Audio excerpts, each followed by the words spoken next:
Hello everyone, welcome to exam quest. मेरा नाम है Anish Mohan, former excise inspector. और आज हम जनरल अकाउंटिंग प्रिंसिपल्स का लेक्चर नंबर 5 करेंगे, जिसके अंदर हम journal, ledger, cash book and bank reconciliation statement के बारे में पढ़ेंगे। इससे पहले के लेक्चर्स के अंदर हमने जो भी जनरल अकाउंटिंग प्रिंसिपल्स के रूल्स, अजम्पशंस, कॉन्सेप्ट्स होते थे, वो सारे किए थे। तो वही सारे कॉन्सेप्ट्स को हम यूज़ करते हुए आगे बढ़ेंगे। तो अगर आपने पुराने लेक्चर्स को नहीं किया है तो पहले उन लेक्चर्स को ज़रूर देख लेना, क्योंकि चीज़ें लिंक्ड हैं। पीडीएफ के लिए आप हमारे टेलीग्राम चैनल को ज्वाइन कर सकते हैं, एग्जाम क्वेस्ट 247। वीडियो को लाइक कर दें। जो भी डाउट आता है आप कमेंट सेक्शन में पूछ सकते हैं और चैनल को सब्सक्राइब करें। तो देखिए, अकाउंटिंग के अंदर हमने एक टर्म पढ़ी है, वाउचर्स। वाउचर्स होता है कोई भी एविडेंस। वाउचर्स आपका एविडेंस है किस चीज़ का? ट्रांजैक्शन का। तो जब भी मान लीजिए आपने किसी से कोई गुड परचेज़ किया, तो जो भी सेलर होगा वो आपको उसका कोई इनवॉइस देगा या फिर कैश मेमो देगा। वो आपको कोई ना कोई डॉक्यूमेंट देगा। ये जो डॉक्यूमेंट है ये आपका वाउचर कहलाया जाता है। इसकी डेफिनेशन और कितने टाइप के होते हैं ये हम ऑलरेडी प्रीवियस लेक्चर के अंदर देख चुके हैं। तो हमारी जो रिकॉर्डिंग है, जो हम अपनी बुक्स के अंदर रिकॉर्डिंग स्टार्ट करते हैं, वो स्टार्ट होती है यहाँ से। हमें सबसे पहले वाउचर मिलता है, जिसको हम एज अ एविडेंस मान के हम इसे रिकॉर्ड कर देते हैं। वाउचर को रिकॉर्ड किया जाता है जर्नल के अंदर। ये पहली बुक होती है जहाँ पे फर्स्ट एंट्री की जाती है। तो फर्स्ट टाइम जो भी एंट्री होगी वो जर्नल के अंदर होगी। इस जर्नल के अंदर हम डेट के अकॉर्डिंग, यानी कि जो चीज़ आज हो रही है वो आज रिकॉर्ड हो जाएगी, कल वाली कल की डेट में रिकॉर्ड होगी। तो इस तरह से क्रोनोलॉजिकल ऑर्डर के अंदर हम रिकॉर्डिंग करते जाते हैं जर्नल के अंदर। ये जो रिकॉर्डिंग होती है जर्नल के अंदर, इसको कहा जाता है जर्नल एंट्री। जर्नल एंट्री बनाई जाती है। अब इस जर्नल एंट्री के अंदर हमने ढेर सारी ट्रांजैक्शंस को रिकॉर्ड कर दिया। अब बारी आती है उन रिकॉर्ड्स को क्लासीफाई करने की, उस रिकॉर्ड्स को क्लासीफाई करने की। एक बहुत ही सिंपल सा मैं एग्जांपल लेता हूँ। मान लीजिए हमारा एक जो हमारा बिजनेस है, उसके पड़ोस में ही मान लीजिए हमारी गाड़ियों की दुकान है या गाड़ियों की मैन्युफैक्चरिंग है हमारी। हम कार्स बनाते हैं। इस कार्स के लिए हमें टायर की ज़रूरत पड़ती है। तो हमारे पड़ोस में ही एक टायर शॉप है। तो इस टायर शॉप से हम ढेर सारी ट्रांजैक्शन करते होंगे। हो सकता है 1 तारीख को, 1 जनवरी को एक ट्रांजैक्शन हो गई, फिर 3 जनवरी को एक ट्रांजैक्शन हो गई, फिर 8 जनवरी को एक ट्रांजैक्शन हो गई। तो ऐसे कर करके हमारी इस टायर वाले सेलर के साथ ये ट्रांजैक्शंस होती जा रही हैं। ये चलती जाएंगी पूरे महीने ऐसी। हमें इसके लिए चाहिए, मान लीजिए की मेकर चाहिए। तो ये जो की मेकर है, इससे भी हमारी ऐसी ढेर सारी ट्रांजैक्शंस होती जाएंगी। इन सारी ट्रांजैक्शंस की हम जर्नल एंट्री करते जाएंगे अकॉर्डिंग टू डेट। डेट के अकॉर्डिंग इनकी जर्नल एंट्री होती जाएगी। अब हम क्या चाहते हैं कि मान लीजिए महीने का एंड आया, या कोई भी आप हफ्ते का एंड मान लीजिए, या कोई भी पीरियड आया, उसमें हम चाहते हैं कि हमें ये पता चल जाए कि ये जो टायर सेलर था, ये जो टायर वाला था, इसको हमने कितनी, इसके साथ हमने बिजनेस किया है, कितने रुपए हमारे उसके पास पहुंच चुके हैं और कितना आ गया। तो हम क्या चाहते हैं, ये तो हमने डेट वाइज डाल दिया। मान लीजिए इससे 2 तारीख को चाबी वाले से हमारी हुई थी, 2 तारीख को, फिर 4 तारीख को। तो जर्नल एंट्री कहाँ पे हो रही होंगी? 1 तारीख की हो रही होगी टायर की, फिर 2 तारीख की हो रही होगी आपकी चाबी वाले की, फिर 3 तारीख की हो रही होगी आपकी टायर की, और 4 तारीख की हो रही होगी आपकी टायर की। तो ये ढेर सारी हो रही हैं। पर आप चाहते हैं कि मुझे सिर्फ अब इस टायर वाले का पता चले, तो आप उसको क्लासीफाई करेंगे। और ये जो क्लासीफाई किया जाता है वो किया जाता है लेजर के अंदर। तो जो जर्नल एंट्री है वो आपका क्रोनोलॉजिकल रिकॉर्ड कर देगा। फिर किसी एक पर्टिकुलर सेलर हो गया, सप्लायर हो गया, या कोई भी एक आदमी हो गया, या कोई भी एक अकाउंट हो गया। ये जो टायर वाला है, टायर वाले का एक अकाउंट खोल के रखेंगे ना हम अपने लेजर के अंदर। ऐसे ही की मेकर का हम एक अपना अकाउंट खोल के रखेंगे। तो हम अगर चाहते हैं कि टायर के अकाउंट का हमें सब कुछ पता चल जाए, तो हम उसको कहाँ पे पोस्ट कर देंगे? लेजर के अंदर कर देंगे। तो जब हम जर्नल के अंदर जर्नल एंट्री कर रहे होते हैं, उसको कहा जाता है जर्नलाइजिंग। जर्नलाइज कर रहे हैं हम इसको, इसको जर्नलाइजिंग कहा जाता है। फिर जब जर्नल एंट्री को लेजर के अंदर डाला जाता है, अकाउंट के हिसाब से क्लासीफाई किया जाता है, उसको कहा जाता है पोस्टिंग कर रहे हैं हम। पोस्टिंग हो रही है कहाँ पे? लेजर में पोस्टिंग हो रही है। फिर जब लेजर के अंदर पोस्टिंग हो जाती है, तो हम चेक करते हैं कि क्या ये एरिथमेटिकली, इसकी जो हमने मैथ्स की है, क्या ये मैथ्स सही है या नहीं। तो एरिथमेटिकल एक्यूरेसी देखी जाती है। तो एरिथमेटिकल एक्यूरेसी देखने के लिए हम बनाते हैं ट्रायल बैलेंस। तो अभी तक जो हमने रूल्स देखे थे वो एकदम बेसिक था।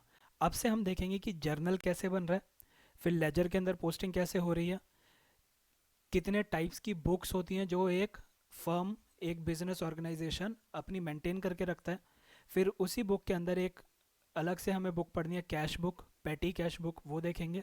और लास्ट में आज के लेक्चर में देखेंगे हम बैंक रिकन्सिलिएशन स्टेटमेंट। ये जो आज का लेक्चर है इसके अंदर हम कॉन्सेप्ट्स को एक सिंपल लैंग्वेज में कवर करने की कोशिश करेंगे। आप इसको अच्छे से समझ लेना, ज़्यादा लंबी वीडियो नहीं होगी, क्योंकि इसकी एक पार्ट 2 वीडियो आएगी जिसके अंदर हम किसी बुक में से, या तो टी एस ग्रेवाल या फिर एनसीईआरटी, किसी एक बुक में से सारे जो भी इसकी थ्योरी है, जो भी छोटी मोटी डिटेल्स होंगी, उनको कवर करके आपको बताएंगे। तो उसके बाद हमारा कुछ भी अनटच्ड नहीं रहेगा कि पेपर के अंदर क्वेश्चन आ गया और हम कर नहीं पा रहे। तो यहीं पे अभी वीडियो को लाइक कर दें और आगे बढ़ते हैं। अब हम पहली चीज़ जो हम देख रहे हैं वो है जर्नल। तो ऑलरेडी बता चुका हूँ, जर्नल के अंदर हम ट्रांजैक्शंस को रिकॉर्ड करते हैं। ये फर्स्ट बुक ऑफ एंट्री होती है, जो सबसे पहली बार रिकॉर्ड किया जाएगा वो जर्नल के अंदर रिकॉर्ड किया जाएगा। और जब हम क्लासीफाई करेंगे अकाउंट के हिसाब से तो वो लेजर के अंदर होता है, और इस प्रोसेस को पोस्टिंग कहते हैं। जब जर्नल से लेजर में डाल रहे हैं तो वो पोस्टिंग होता है, जब जर्नल में कर रहे हैं तो वो जर्नलाइजिंग कहा जाता है। अभी के लिए आप सिर्फ ये याद कर लीजिए कि जो जर्नल है उसको हम सब्सिडियरी बुक कहते हैं, जो लेजर है इसको हम प्रिंसिपल बुक कहते हैं, इसको हम प्रिंसिपल बुक कहते हैं। एक और प्रिंसिपल बुक होती है लेजर के साथ, उसको कहते हैं हम कैश बुक। तो प्रिंसिपल बुक कौन सी होती है? प्रिंसिपल बुक वो होती है जिसको यूज़ करके हम आगे की अपनी एनालिसिस कर सकते हैं। इसके अंदर हम प्रॉफिट एंड लॉस स्टेटमेंट बना सकते हैं, इससे हम बैलेंस शीट बना सकते हैं। लेकिन जर्नल से हम ये दोनों चीज़ें नहीं बना सकते। तो अगर क्वेश्चन आ जाए कि प्रॉफिट एंड लॉस अकाउंट या स्टेटमेंट या बैलेंस शीट जो प्रिपेयर होती है वो जर्नल से होती है, तो वो क्वेश्चन गलत हो जाएगा। इनके लिए हमें लेजर चाहिए होता है या कैश बुक चाहिए होती है। एक चीज़ और यहाँ पे याद करें जो कि बहुत ही इंपॉर्टेंट पॉइंट है, वो ये कि ये जो कैश बुक है, कैश बुक एक प्रिंसिपल बुक होती है, साथ ही साथ जो कैश बुक है ये आपकी सब्सिडियरी बुक भी होती है। ये जर्नल का भी काम करती है कैश बुक, और आपके लेजर का भी काम करती है। यानी कि जो जर्नल जब हम बनाएंगे, अगर कोई ऑर्गेनाइजेशन ऐसी है जिसने कैश बुक बना रखी है, ज़्यादातर ऑर्गेनाइजेशन बना के ही रखते हैं, तो इसीलिए हम बात करें कि अगर कोई ऑर्गेनाइजेशन ऐसी है कि उसने कैश बुक बना रखी है, तो उसकी जितनी भी कैश की एंट्रीज होंगी, जितनी भी कैश की एंट्री होंगी वो जर्नल में नहीं होंगी, वो डायरेक्टली कैश बुक में हो जाएंगी। डायरेक्टली कैश बुक में करेंगे, क्योंकि ये जो कैश बुक है ये जर्नल का काम भी करती है, यानी कि फर्स्ट एंट्री भी इसमें होती है, और इससे हम आगे ये वाली स्टेटमेंट भी बना सकते हैं। इकलौती कैश बुक ऐसी है जो ये दोनों काम करती है, और कोई बुक ऐसा काम नहीं करती। तो ये पॉइंट हमें याद रखना है, एक प्रोबेबल एमसीक्यू आपका इससे बन सकता है। तो जर्नल हम देख रहे थे, ये अभी हम कैश बुक के बारे में पूरा पढ़ेंगे कि ये कैश बुक क्या होती क्या है, पैटी कैश बुक क्या होती है, कैसे उसके काम होते हैं। जर्नल क्या है? सब्सिडियरी बुक है, बुक ऑफ ओरिजिनल एंट्री भी कहा जाता है। इसमें ट्रांजैक्शन एक क्रोनोलॉजिकल ऑर्डर में रिकॉर्ड किए जाते हैं। तो इसको रिकॉर्ड करने का तरीका क्या होता है? ये जर्नल बुक है हमारी, ये जो है ये हमारी जर्नल है। इसके अंदर जब हम जर्नल एंट्री करते हैं तो ये जो हमें दिखाई देती है वो ऐसे दिखती है, पहले डेट, फिर पर्टिकुलर्स, फिर ये लेजर फोलियो। लेजर फोलियो आप ऐसे याद कर लीजिए कि जब आप इस जर्नल की पोस्टिंग करेंगे लेजर के अंदर, इसकी पोस्टिंग होती है लेजर के अंदर, तो किस पेज नंबर पे हो रही है लेजर में, वो पेज नंबर यहाँ पे आ जाएगा, ताकि हमें ये पता चल जाए कि इस जर्नल की हम पोस्टिंग कर चुके हैं लेजर में। तो ये लेजर फोलियो वो होता है, ये हमारे एग्जाम के लिए इतना इंपॉर्टेंट नहीं है। फिर आ जाते हैं कि पहले डेट आएगी, फिर पर्टिकुलर आएगा, फिर आएगा कि हम डेबिट कर रहे हैं, मतलब जो ट्रांजैक्शन हुई है, ट्रांजैक्शन डेबिट कर रही है किसी अकाउंट में और क्रेडिट कर रही होगी किसी अकाउंट में, तो उसके बारे में आ जाएगा कि कितना डेबिट हो रहा है और कितना क्रेडिट हो रहा है। जो भी डिटेल्स होती हैं, डिटेल्स मतलब कि किस अकाउंट में डेबिट हो रहा है और किस अकाउंट में क्रेडिट हो रहा है, वो यहाँ पे आ जाएगी। ऊपर आती है हमेशा डेबिट वाली चीज़ और थोड़ी सी स्पेस छोड़ के नीचे आती है क्रेडिट वाली। अभी हम इसको देखेंगे, एकदम क्लियर हो जाएगा ये। फिर एक ब्रैकेट डाल के हम इसके अंदर उसकी डिटेल लिख देते हैं कि मान लीजिए किसी ने गुड खरीदा था श्याम से, तो हम यहाँ पे लिख देंगे गुड्स परचेज्ड फ्रॉम श्याम। इसको कहा जाता है नरेशन। तो आपका एक एमसीक्यू क्या बन सकता है कि नरेशन कहाँ पे दी जाती है, तो नरेशन दी जाती है जर्नल एंट्री के पर्टिकुलर वाले कॉलम के अंदर। नरेशन क्या बताती है, जो भी ट्रांजैक्शन हुई है उसकी डिटेल बताती है। तो अब एक बार हम इसकी एक जर्नल एंट्री देखते हैं ताकि आपको क्लियर हो जाए मैं जो बताना चाह रहा हूँ। मान लीजिए आपको एक ट्रांजैक्शन दी, आपको एक वाउचर मिला है, जिसमें ये लिखा है कि हमने कुछ गुड्स खरीदे हैं 100 रुपये के। 100 रुपये के गुड्स खरीदे, तो हमने जो अपनी प्रीवियस क्लास देखी थी इसके अंदर आप ये बताइए कि कौन कौन से अकाउंट्स अफेक्ट हो रहे हैं। गुड्स खरीदे हैं और पैसे आए हैं। गुड्स खरीदे हैं, परचेज हुआ है, तो एक तो आपका परचेज अकाउंट बनेगा। जब आप गुड्स खरीद रहे हैं तो एक आपका परचेज अकाउंट अफेक्ट हो रहा है। दूसरा आपका क्या अफेक्ट हो रहा है, आपने पैसे दे के खरीदा है। पैसे दे के खरीदा यानी कि आपका जो कैश है, कैश में कमी आ रही होगी, तो कैश अकाउंट अफेक्ट हो रहा है। ये दोनों अकाउंट अफेक्ट हो रहे हैं। परचेज के अंदर क्या हो रहा है, परचेज के अंदर चीज़ इंक्रीज हो रही है और कैश आपका कम हो रहा है क्योंकि आपने पैसे दे के खरीदा है। कैश क्या होता है, आपका एसेट होता है। तो एसेट जब भी कम होता है तो उसको हम किस साइड लिखते हैं, अपने मॉडर्न वाले रूल्स देखिए, जो हमने क्लियर वाले रूल्स देखे थे। एसेट कम होता है तो उसको हम क्रेडिट साइड पे लिखते हैं। और परचेज, परचेज किया है हमने, गुड्स खरीदे हैं, तो जो गुड्स हैं वो भी आपके लिए एक एसेट बन जाएगा। तो एसेट जब इंक्रीज होता है तो वो किस साइड लिखते हैं, वो हम डेबिट साइड पे लिख देते हैं। तो अब देखिए परचेज अकाउंट डेबिट हो रहा है, कैश अकाउंट आपका क्रेडिट हो रहा है। तो परचेज अकाउंट को हम ऊपर लिखेंगे, डेट कुछ भी है, परचेज अकाउंट को हमने ऊपर लिखा, यहाँ पे डेबिट लिख दिया। 100 रुपये का सामान खरीदा तो 100 रुपये की वैल्यू यहाँ पे हमने लिख दी। और दूसरा अकाउंट जो अफेक्ट हो रहा है, जो क्रेडिट हो रहा है अकाउंट, वो है कैश अकाउंट। तो क्रेडिट वाला थोड़ी सी स्पेस छोड़ के, ये हमने स्पेस छोड़ी है, यहाँ पे कैश अकाउंट लिख देते हैं। पुरानी प्रैक्टिस थी कि यहाँ पे लिखा जाता था टू टू, तो अगर आप लिखेंगे तो भी चलेगा, नहीं लिखेंगे तो भी चलेगा। तो यहाँ पे ये जो है ये क्रेडिट वाली अमाउंट आ गई। और ये आ गई आपकी नरेशन, बीइंग गुड्स परचेज्ड। इसको आप थोड़ा एक्सपेंड भी करके लिख सकते हैं, कैसे भी लिख सकते हैं, ये आपकी नरेशन बन गई। तो ये आपके डिटेल्स हैं, ये आपकी नरेशन है। एक और एग्जांपल देखते हैं इसी का ही। Furniture purchased for ₹200। फर्नीचर खरीदा है हमने 200 रुपये का। कौन कौन से अकाउंट अफेक्ट हो रहे हैं, जब भी पैसा जाता है, आपने उधार पे तो नहीं लिया, क्रेडिट पे नहीं लिया, आपने कैश ट्रांजैक्शन किया, तो पैसा जा रहा है तो एक तो अकाउंट आपका कैश अकाउंट अफेक्ट हो रहा होगा, तो एक तो आपका कैश अकाउंट जा रहा है। दूसरा आपने परचेज किया, तो ये परचेज जो है, जब हम फर्नीचर खरीदते हैं तो फर्नीचर के लिए हम फर्नीचर अकाउंट बना देते हैं। गुड्स खरीदते हैं तो हम उसको परचेज अकाउंट ही रहने देंगे, फर्नीचर खरीदते हैं तो फर्नीचर अकाउंट बना देते हैं। फर्नीचर क्या है, आपका एसेट है, आप उसको खरीद के लाए हैं तो आपका एसेट इंक्रीज हो रहा है। जब एसेट आपका इंक्रीज होता है तो वो डेबिट साइड पे लिखा जाएगा ऊपर की तरफ। फिर थोड़ी सी स्पेस छोड़ के जो अकाउंट क्रेडिट हो रहा है उस अकाउंट की डिटेल कैश अकाउंट आ गया, और ये कम हो रहा है कैश तो ये क्रेडिट साइड पे आ गया। तो ये इस तरह से चीज़ें हम जर्नल एंट्री इसके अंदर करते हैं। अभी इसके जो मैं आपको बता रहा था कि एक बुक में से देखेंगे, तब हम इसकी पूरी इलस्ट्रेशंस देखेंगे कि आपको एक ट्रांजैक्शन दे रखी होगी, तो हम देखेंगे कि ट्रांजैक्शन से जर्नल एंट्री कैसे हो रही है, और फिर इस जर्नल एंट्री से लेजर में पोस्टिंग कैसे हो रही है, ये हम पूरा देखेंगे। ये देखना क्यों ज़रूरी है, क्योंकि आपके पास एक सीधा सा क्वेश्चन आ जाएगा। अगर आप प्रीवियस ईयर पेपर भी देखेंगे तो आपको शायद एक क्वेश्चन मिलेगा जिसके अंदर वो सीधा ये बोल देंगे कि जब गुड्स खरीदे गए हैं तो कौन से अकाउंट के अंदर वो डेबिट होगा। तो वो अकाउंट आपको दे देंगे परचेज अकाउंट, फिर डेफर्ड रेवेन्यू के बारे में कुछ लिख देंगे, फिर किसी और अकाउंट के बारे में कुछ लिख देंगे। तो आपको ये पता होना चाहिए कि अगर ये चीज़ हो रही है तो मैं परचेज अकाउंट को करूँ, ये चीज़ हो रही है तो मैं फर्नीचर अकाउंट को डेबिट करूँ। ये आइडिया होना अकाउंट समझने के लिए बहुत ज़रूरी है।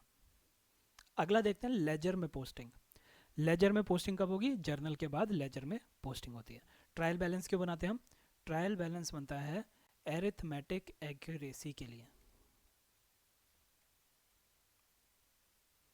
कि अगर हमसे यहाँ पे कहीं पे दिक्कत हो गई है इस प्रोसेस में, तो यहाँ पे हम उसको चेक कर लें, उसके लिए ट्रायल बैलेंस बनता है। बहुत ही ईजी कॉन्सेप्ट है। अगर आपने इससे पीछे वाले लेक्चर समझ लिए तो अब कुछ भी नहीं है, अब सिर्फ आपको लिखना कैसे है ये बताता चलूँगा मैं, और जो भी उसके पॉइंट्स होंगे वो। अब मान लीजिए, अच्छा एक चीज़ और, एनालिसिस जो है, जर्नल से हम एनालिसिस नहीं कर सकते।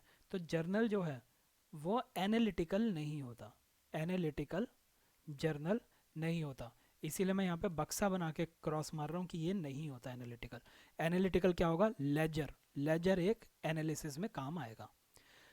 तो अब इसके अंदर हम देखते हैं कि जर्नल एंट्री से लेजर एंट्री कैसे करते हैं। एक प्रीवियस क्लास अगर आपने ढंग से किया तो आपको मैंने अकाउंट्स बनाने सिखाए थे कि अकाउंट्स कैसे बनते हैं। एक टी शेप की वो बनती है जिसके अंदर 4 कॉलम इस तरफ होते हैं, 4 कॉलम आपके इस तरफ होते हैं। डेट, पर्टिकुलर, ये सारी चीज़ें यहाँ लिखी होती हैं। ये डेबिट साइड बनती है, ये क्रेडिट साइड बनती है। आपको याद आ जाना चाहिए, और ये भी याद आना चाहिए कि फिर हम यहाँ पे टोटल करते हैं और यहाँ पे टोटल करते हैं। तो मान लीजिए यहाँ पे टोटल आया 100, तो इसी टोटल को हम एज इट इज़ यहाँ पे लिख देंगे 100। और मान लीजिए इसका असली टोटल बन रहा था 90, तो आपके पास 10 रुपये बचे, वो आपका बैलेंस हो जाता है। प्रीवियस क्लास है ये, मैं कुछ भी नया कॉन्सेप्ट नहीं बता रहा हूँ। तो ये आपका बैलेंस आ गया। ये कॉन्सेप्ट आपने अगर नहीं किया है तो आप प्रीवियस क्लास ज़रूर देखें, क्योंकि ट्रायल बैलेंस के अंदर, ये देख रहे हैं बैलेंस, इसके अंदर ये बैलेंस ही यूज़ होता है। तो जो लेजर है, लेजर कुछ नहीं है, लेजर का मतलब यही है कि हम अकाउंट्स बनाते चलेंगे, सिर्फ अकाउंट्स बनाएंगे।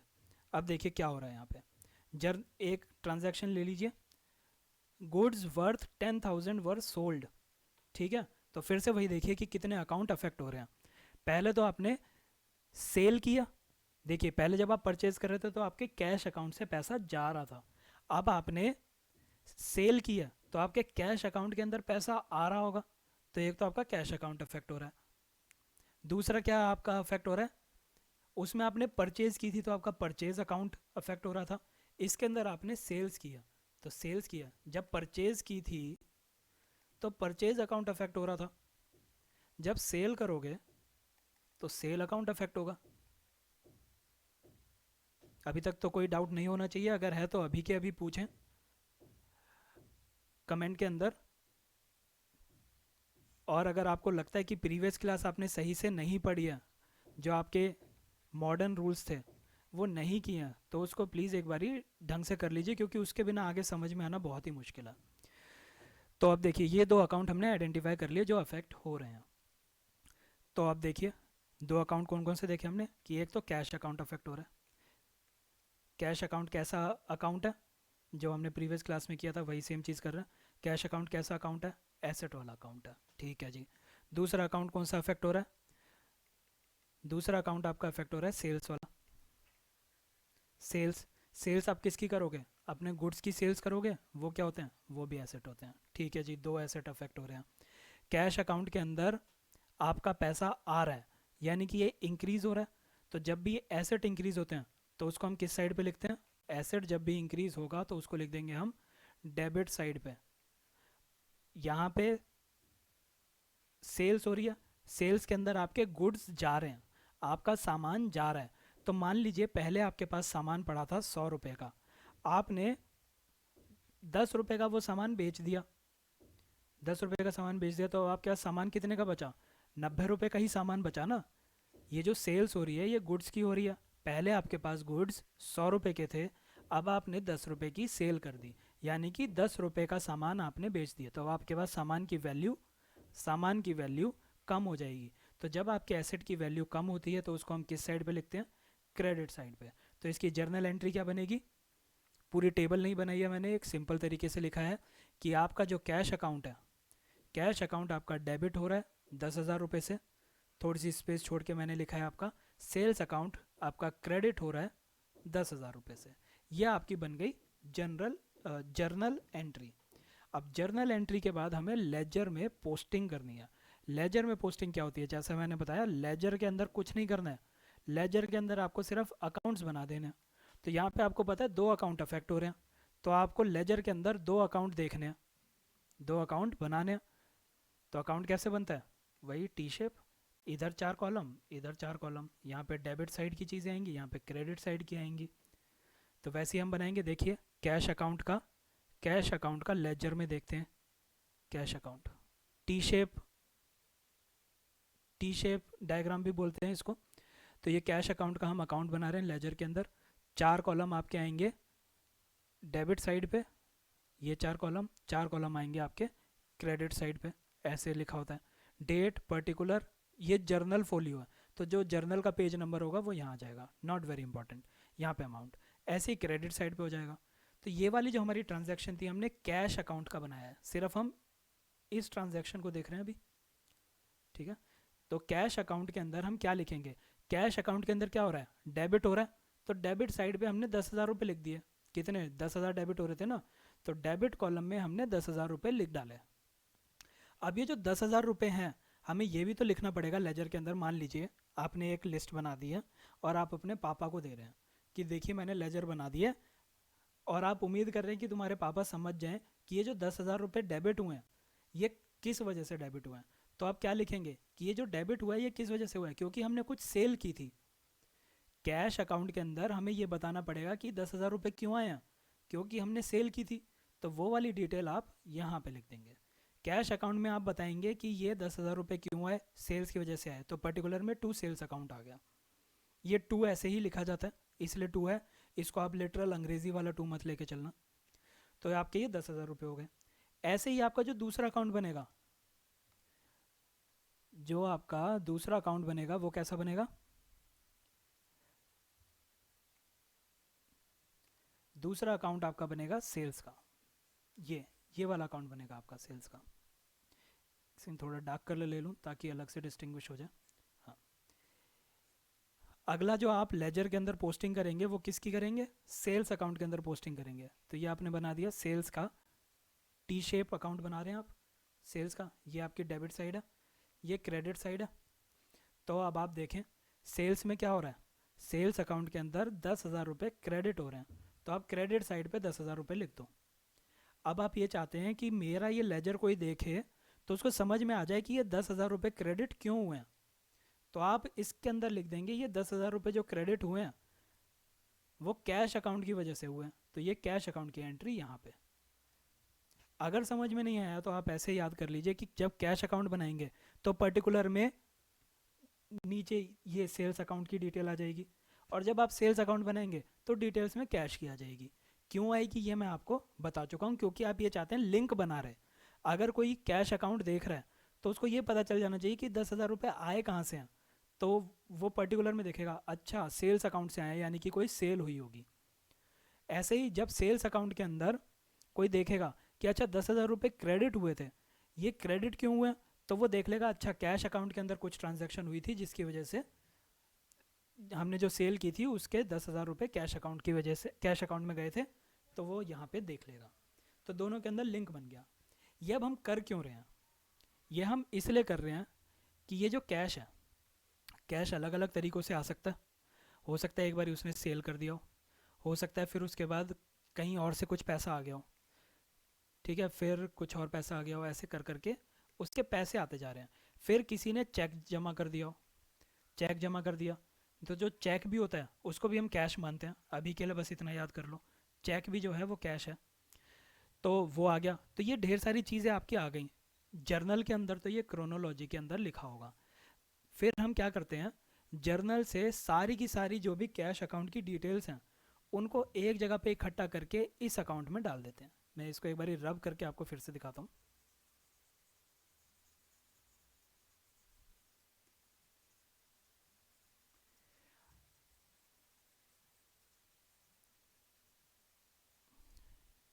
आपकी मान लीजिए दुनिया भर की ट्रांजैक्शंस हो रही हैं, ठीक है, ये ढेर सारी आपकी ट्रांजैक्शंस होती जा रही हैं। ये आपकी कैश ट्रांजैक्शन है, ये आपकी कैश ट्रांजैक्शन है, ये आपकी कैश ट्रांजैक्शन है, ये आपकी कैश ट्रांजैक्शन है। हम अपने एग्जांपल के लिए ये लेके चलते हैं। तो जब आप जर्नल एंट्री कर रहे होंगे तो आप क्रोनोलॉजिकली एंटर करते जाएंगे। लेकिन एक बिजनेस को एक सुचारू रूप से एक अच्छे तरीके से चलाने के लिए वो क्या चाहता है कि मैं इसकी एनालिसिस भी कर सकूं कि मेरे पास कितना कैश आ रहा है और कहाँ कहाँ से आ रहा है। तो वो क्या करेगा, इन सारों को उठा के पोस्ट कर देगा। कहाँ पोस्ट करेगा? लेजर के अंदर पोस्ट कर देगा। तो वो लेजर के अंदर एक अकाउंट बनाएगा, टी शेप्ड अकाउंट बनाएगा, जिसको वो नाम दे देगा कैश अकाउंट। इस कैश अकाउंट के अंदर सारी की सारी कैश की एंट्री आती जाएंगी। तो वो सारी की सारी ये एंट्री ऐसे डालता जाएगा। 10,000 रुपये सेल्स की वजह से आए थे, फिर 10,000 रुपये ये दूसरी सेल्स की वजह से आए थे, ये 10,000 रुपये ये किसी ने चेक जमा किया वहाँ से आ गए। तो ऐसे कर करके वो डाल देगा।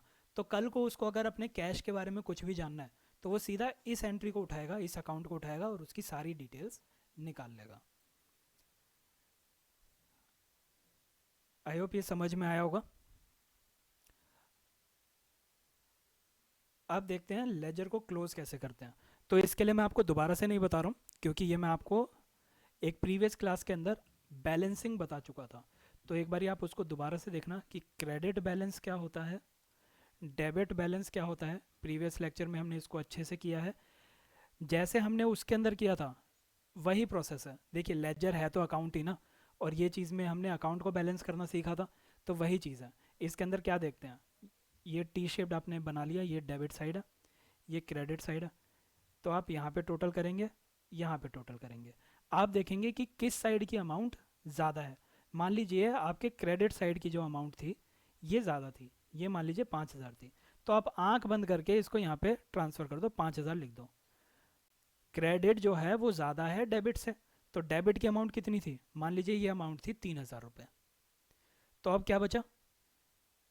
आपने आंख बंद करके इसको एज इट इज़ यहाँ पे लिख तो दिया, लेकिन इस साइड पे तो सिर्फ 3,000 रुपये थे। तो 2,000 रुपये क्या हुए? 2,000 रुपये आपके बैलेंस हो गए। तो आप इस साइड पे 2,000 रुपये बैलेंस करके लिख दोगे, तो ये आपका बैलेंस बन गया। तो जब आपकी क्रेडिट साइड ज़्यादा होती है डेबिट साइड से, तो इस बैलेंस को हम कह देते हैं क्रेडिट बैलेंस। और जब आपकी डेबिट साइड ज़्यादा होती है क्रेडिट साइड से, तो उसको हम कह देते हैं डेबिट बैलेंस।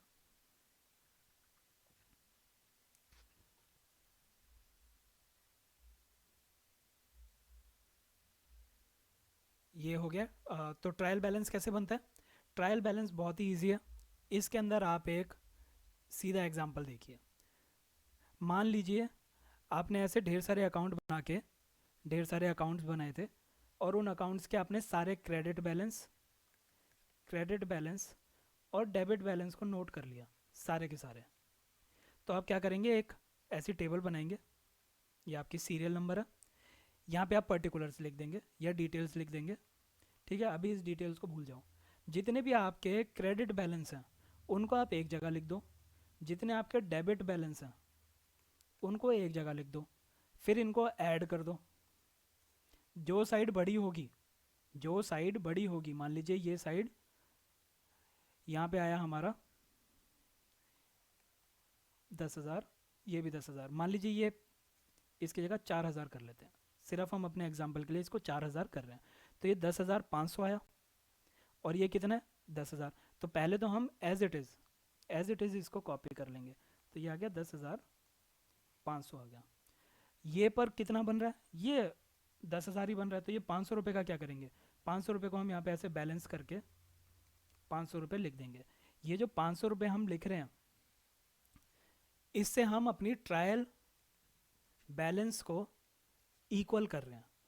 अब यहाँ पे अगर जो नॉर्मली होता है ट्रायल बैलेंस के अंदर डेबिट साइड और क्रेडिट साइड बराबर होनी चाहिए।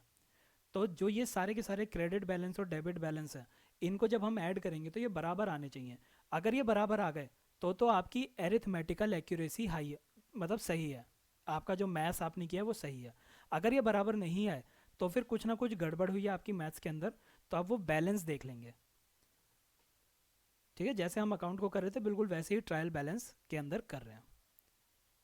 तो ट्रायल बैलेंस यही होता है, इसके अलावा और कुछ नहीं है। ट्रायल बैलेंस सिंपल सा होता है। अगला देखते हैं अब हम कैश बुक। आपको अभी भी समझ में आ रहा होगा कि अकाउंट्स जो है अगर आपने बेसिक अच्छे से नहीं समझा या बेसिक में डाउट्स थे और आपने नहीं पूछे तो आगे समझ में आना थोड़ा सा मुश्किल हो जाता है, जिसमें मैं आपकी हेल्प नहीं कर पाऊँगा। आपको खुद की हेल्प खुद करनी है, खुद आप पढ़ेंगे और अगर कोई डाउट आएगा तो पूछेंगे, तभी बात बनेगी। अब हम देख रहे हैं कैश बुक। कैश बुक क्या होती है? कैश बुक वो होती है जहाँ पे सिर्फ कैश और बैंक ट्रांजैक्शन रिकॉर्ड होती है। समझने के लिए आप देखिए आपकी कोई भी फर्म है, कोई भी आपकी फर्म है, तो उस फर्म के अंदर जितने भी ट्रांजैक्शन हो रही होगी, या तो वो चीज़ों को सेल कर रहा होगा या परचेज कर रहा होगा, या फिर वो उधार पे ले रहा होगा या उधार दे रहा होगा। इनके अलावा तो कोई और ट्रांजैक्शन नहीं होती। तो जब वो सेल और परचेज कर रहा है, जब वो सेल परचेज कर रहा है कोई भी चीज़, तो वो या तो तुरंत ही पैसे दे देगा, या वो क्या करेगा, वो चेक काट देगा। दूसरा काम क्या है, वो उससे कहेगा कि यार उधारी पे दे दे या उधारी पे ले ले, क्रेडिट दे रहा होगा। तो जो कैश बुक होती है, कैश बुक के अंदर कैश और चेक वाली चीज़ें होती हैं, क्रेडिट वाली चीज़ें नहीं होती हैं। तो कैश बुक के अंदर सिर्फ कैश और बैंक ट्रांजैक्शंस रिकॉर्ड होती हैं। ये आपको याद रखना है। कैश और चेक रिसीट जो भी होगी, ये अगर इनमें से कोई भी चीज़ आ रही है, ये रूल याद रखना है, कोई भी चीज़ आ रही है इन दोनों में से, कैश आ रहा है या चेक आ रहा है, तो आप उसको डेबिट साइड पे लिख देंगे। अगर इनमें से कोई भी चीज़ जा रही है तो आप उसको क्रेडिट साइड पे लिख देंगे। कैश बुक ऐसी बुक है जो कि जर्नल और लेजर दोनों का काम करती है, ये आपको याद रखना है। कैसी दिखती है कैश बुक? ऐसी दिखती है, एक बार इसको देखिए, डेट, पर्टिकुलर्स, लेजर फोलियो, वही सेम मतलब है। फिर कैश, अगर तुमने पैसा दिया है तो कैश में आ जाएगा, अगर तुमने चेक दिया तो बैंक में आ जाएगा। ये आपकी डेबिट साइड बन गई। और आपके राइट साइड पे date, particular, ledger folio, cash और बैंक, वही सेम चीज़ है। डेबिट अगर हो रहा होगा तो यहाँ पे लिखा जाएगा, वरना यहाँ पे लिखा जाएगा। ये जो कैश बुक है, इनको हम दो तरीके से डिवाइड करते हैं। कुछ कुछ ऐसी ऑर्गेनाइजेशन होती हैं जो कहते हैं कि हमारी बैंक की ज़्यादा ट्रांजैक्शन नहीं होती, तो हम अपनी कैश बुक के अंदर बैंक का कॉलम नहीं बनाएंगे, बैंक का कॉलम वो नहीं रखती है, तो उसको कहते हैं सिंगल कॉलम। सिंगल कॉलम क्यों? क्योंकि इस इतने हिस्से के अंदर अगर हम ये ले लें और ये ले लें, ये नहीं है और ये नहीं है, तो यहाँ पे अमाउंट के कितने कॉलम है? यहाँ पे अमाउंट का एक ही कॉलम है। कैश डेबिट हो रहा है तो इस तरफ अमाउंट आ जाएगी, कैश क्रेडिट हो रहा है तो इस तरफ अमाउंट आ जाएगी।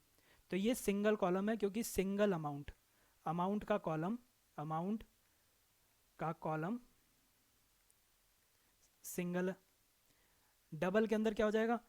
अगर कैश के साथ साथ बैंक का कॉलम भी बना रही है वो वाली फर्म, तो फिर वो डबल कॉलम बन जाएगा। क्यों डबल हो रहा है? क्योंकि अब दो तरह की अमाउंट लिख सकते हैं ना हम कैश बुक के अंदर, कैश वाली भी और चेक वाली भी, कैश वाली भी और चेक वाली भी, तो वो डबल कॉलम हो जाता है। एक चीज़ और जो याद रखनी है, अभी के लिए आप इस सेंटेंस को भूल जाएं, इसको जब हम बुक से एग्जाम्पल देखेंगे तब आपको एकदम ही क्लियर हो जाएगा। इतना इंपॉर्टेंट भी नहीं है ये पर बहुत ही ज़्यादा इंपॉर्टेंट है, बहुत ज़्यादा इंपॉर्टेंट। इसको याद रखना है कि जो बैंक बैंक वाला बैलेंस है, कैश बुक के अंदर सिर्फ बैंक बैलेंस ऐसा है, कैश बुक के अंदर सिर्फ बैंक बैलेंस ऐसा है जहाँ पे ओवरड्राफ्ट की फैसिलिटी होती है। ओवरड्राफ्ट, मैंने आपको क्या बताया, कैश बुक के अंदर सिर्फ दो तरह की ट्रांजैक्शन रिकॉर्ड हो सकती है, कैश या फिर चेक। यहाँ पे क्रेडिट क्रेडिट नहीं रिकॉर्ड होता, लेकिन जो बैंक बैलेंस वाला साइड है, ये जो हमने कॉलम बनाया, इस तरफ ओवरड्राफ्ट हो सकता है। ओवरड्राफ्ट क्या होता है? ओवरड्राफ्ट का मतलब ये है कि एक फर्म है, ये फर्म है और ये उसका बैंक है, ठीक है। तो फर्म इसके अंदर कुछ पैसा जमा करती होगी, अपनी कंपनी के अंदर कौन रखता है? वो बैंक के अंदर ही जमा कर देता है पैसा, और इसी से ही कुछ ना कुछ पैसे वो विड्रॉ भी करती होगी जैसे जैसे उसको यूज़ होता होगा। जब उसको परचेज़ करनी है कोई चीज़ फर्म को, तो वो बैंक से पैसा निकाल के परचेज़ कर लेती होगी, जब वो सेल करती होगी तो बैंक में डिपॉजिट कर देती होगी। तो जब वो विड्रॉ कर रहा है, मान लीजिए एक सिचुएशन ऐसी आ गई कि उसने बैंक के अंदर तो 100 रुपये ही जमा कर रखे थे, लेकिन विड्रॉ करके ले गया 110 रुपये। तो ये जो 10 रुपये हैं, 10 रुपये विड्रॉल जो है वो ज़्यादा है एज़ कम्पेयर टू डिपॉजिट। तो ये जो 10 रुपये, ये एक तरह का उधार ही तो है, ये एक तरह का क्रेडिट ही तो ले लिया हमने बैंक से 10 रुपये का। इसको कहा जाता है ओवरड्राफ्ट फैसिलिटी। तो कैश बुक के अंदर सिर्फ जो बैंक वाली साइड है वहाँ पे ओवरड्राफ्ट होता है, कैश की साइड पे नहीं हो सकता। ये पॉइंट आपको याद रखना है। ओवरड्राफ्ट का मतलब भी याद रखना है। और ओवरड्राफ्ट को हम रिकॉर्ड करेंगे तो कहाँ करेंगे? ऑब्वियसली क्रेडिट साइड पे रिकॉर्ड होगा, क्योंकि ये उधार है एक तरह का। कैश बुक के अंदर जो डेबिट साइड है वो रिसीट साइड होती है। जब रिसीव होगा तो डेबिट करोगे, जब पेमेंट होगी तो आप क्रेडिट करोगे। ये कॉन्सेप्ट, जो अगला कॉन्सेप्ट आ रहा है, ये भी एक्सट्रीमली इंपॉर्टेंट है, मार्क कर लीजिएगा इसको स्टार से। कॉन्ट्रा एंट्रीज कहते हैं इन्हें। कॉन्ट्रा एंट्रीज क्या है? मान लीजिए फर्म है, ये फिर से हमने एक अपनी फर्म बना ली और एक हमने अपना बैंक बना लिया। तो ये इसके अंदर पैसे जमा कर रहा है। इसने मान लीजिए अपने 100 रुपये इसके अंदर जमा कर रखे थे। अब इस फर्म को कोई परचेज करनी है, तो वो बैंक से 10 रुपये निकाल लेगा। तो अब वो बैंक से 10 रुपये निकालेगा, तो क्या हो गया? इसके पास 10 रुपये निकाले ताकि ये परचेज कर सकता है। इस एग्जाम्पल को एक बारी शुरू से देखते हैं। इसने बैंक के अंदर 100 रुपये जमा कर रखे थे, इसके हाथ में अभी 10 रुपये थे, ठीक है। फिर इसने इस बैंक से 10 रुपये और निकाल लिए, तो इसके हाथ में 20 रुपये हो गए। अब 10 + 10, और बैंक के पास 90 रुपये हो गए। ओवरऑल इफेक्ट क्या हुआ? 10 रुपये उसने बैंक से निकाल लिए और 10 रुपये उसके पास आ गए। तो एक जगह से कम हो रहे हैं, बैंक से आपके कम हो रहे हैं, और आपके हाथ में इक्वल अमाउंट इंक्रीज हो गई। तो आपका जो नेट इफेक्ट है वो तो ज़ीरो हो गया।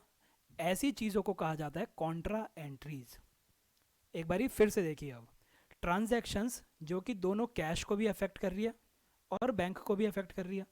यानी कि जो आप कैश बुक के अंदर एंट्रीज बनाएंगे, तो इधर कैश का कॉलम होता है, इधर बैंक का कॉलम होता है।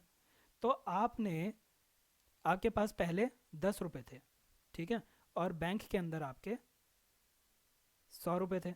अब क्या हुआ? आपने बैंक से निकाल लिए। तो जब आप बैंक से निकालेंगे, तो बैंक से आपने 10 रुपये निकाल लिए और आपके कैश में 10 रुपये इंक्रीज हो गए। यहाँ तक तो कोई डाउट नहीं होना चाहिए। तो इधर निकल रहे हैं, इधर इंक्रीज हो रहे हैं, तो दोनों का कोई ओवरऑल इफेक्ट तो ज़ीरो ही रहा। ऐसी एंट्रीज को कॉन्ट्रा एंट्रीज कहते हैं, जो दोनों ट्रांजैक्शंस को अफेक्ट कर रही है, कैश और बैंक। इसके एग्जांपल क्या है? जब आप बैंक के अंदर अपना कैश डिपॉजिट करते हैं, तो मान लीजिए आपके हाथ में 100 रुपये थे, आपने वही 100 रुपये जाके बैंक के अंदर जमा कर दिए, बैंक के अंदर। तो अब आप अपनी जब एंट्री करेंगे, तो अपनी एंट्री में कैश की साइड में से 100 रुपये हटा लेंगे, यानी क्रेडिट साइड पे 100 रुपये हो जाएगा, और बैंक की साइड पे डेबिट में 100 रुपये लिख देंगे। दोनों का ओवरऑल इफेक्ट कुछ भी नहीं हुआ, लेकिन दोनों अफेक्ट हो रहे हैं, आपको दोनों एंट्रीज करनी पड़ेंगी। तो ये एक एग्जाम्पल हो गया, दैट इज़। और ये जब हम कैश को डिपॉजिट करते हैं बैंक में, तो इसकी टर्म होती है बैंक्ड, ये एक कॉन्ट्रा एंट्री होती है। For example, cash from company deposited into bank. तो आपकी जर्नल एंट्री क्या बन जाएगी? बैंक अकाउंट के अंदर आपने डेबिट कर दिया, कैश अकाउंट से आपने क्रेडिट कर दिया। तो जो जो कॉन्ट्रा एंट्री बनी है, उसको जब हम लिखेंगे, तो हम यहीं पे ही सी लिख देंगे। सी, ये जो सी होता है, ऐसे करके हमने सी लिख दिया, या फिर ऐसे करके सी लिख दिया, ये सी अपने आप में बता देता है कॉन्ट्रा एंट्री है। मतलब इसको ऐड मत करो, क्योंकि इसका नेट इफेक्ट जो है वो बाद में ज़ीरो हो जाना है।